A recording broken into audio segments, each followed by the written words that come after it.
ఈ దినపు దేవుని యొక్క మాట కీర్తనల గ్రంథము 114వ అధ్యాయము 3వ వచనము. యోర్దాను నది వెనుకకు మల్లెను. యోర్దాను ఇది మరణాన్ని సూచించేదిగా ఉన్నది. మానవులందరూ కూడా యోర్దాన్ అనేటువంటి మరణ సమీపానికి చేరినటువంటి వారుగా ఉన్నారు. ఏలయనగా పాపం వల్ల వచ్చే జీతము మరణము అని వ్రాయబడి ఉంది. ప్రతి మనుషుడు కూడా పాపముతో ఉండి పాపాన్ని బట్టి ఈ మరణానికి సమీపముగా ఉన్న స్థితిని దేవుడు గమనించి 2024 సంవత్సరాల క్రితము ఈ లోకంలోనికి రక్షకుడుగా వచ్చి మరణమును పొందవలసిన మానవుడికి మరణము లేకుండా చేసినటువంటి వాడు ఉన్నాడు.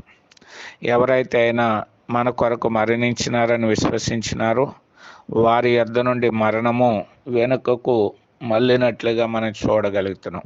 కాబట్టి అట్టి స్థితిని మనము కూడా కలిగి మరణానికి దూరమై దేవుడిచ్చే నిత్య జీవం పొందుదుముగాక.